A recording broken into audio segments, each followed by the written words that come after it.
Kadang-kadang kita bilang ke dalam hidup kita ketika teman kita, basi. Saya tahu bahwa Tuhan itu menyertai saya tahu, tapi saya butuh langkah konkret keluar dari masalah ini. Saya butuh langkah step by step bagaimana saya keluar. Tuhan tidak berikan.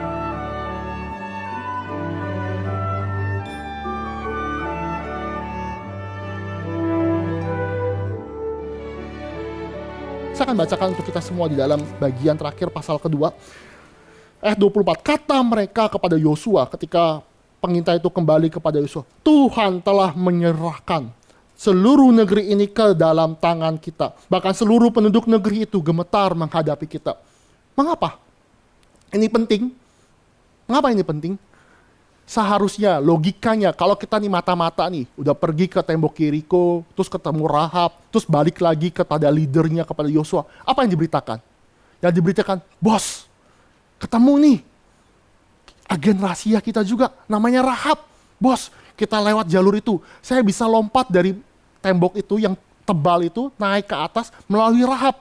Mari kita bawa pasukan kita. Kita bicarakan strategi. Kita pelan-pelan, malam-malam, walaupun gerbang kota itu ditutup, kita bisa masuk dari sisi Rahab. Dari rumah Rahab, masuk ke dalam, kita bukakan pintu. Kita penjaga pintunya, kita buka gerbangnya, kita hancurkan, lalu masuklah.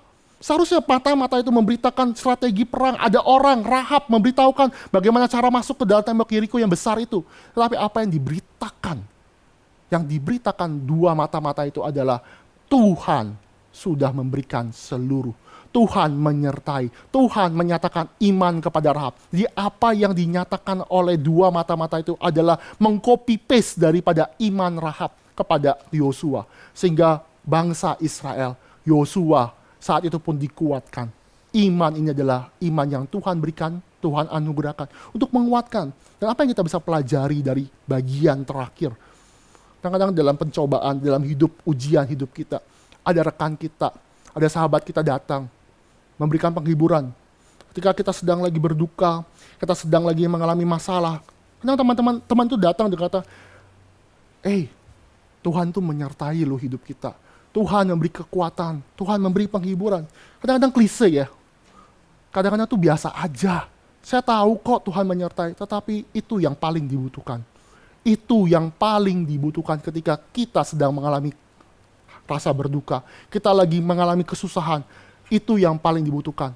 Pengakuan Imam Rahab yang disampaikan pada Yosua adalah pengakuan yang menguatkan bahwa Tuhan sudah memberikan negeri ini. Kengerian daripada Allah Yahweh sudah hinggap kepada orang Yeriko. Itu yang menjadi kekuatan. Kadang-kadang kita bilang ke dalam hidup kita ketika teman kita, basi. Saya tahu bahwa Tuhan itu menyertai saya tahu, tapi saya butuh langkah konkret keluar dari masalah ini. Saya butuh langkah step by step bagaimana saya keluar.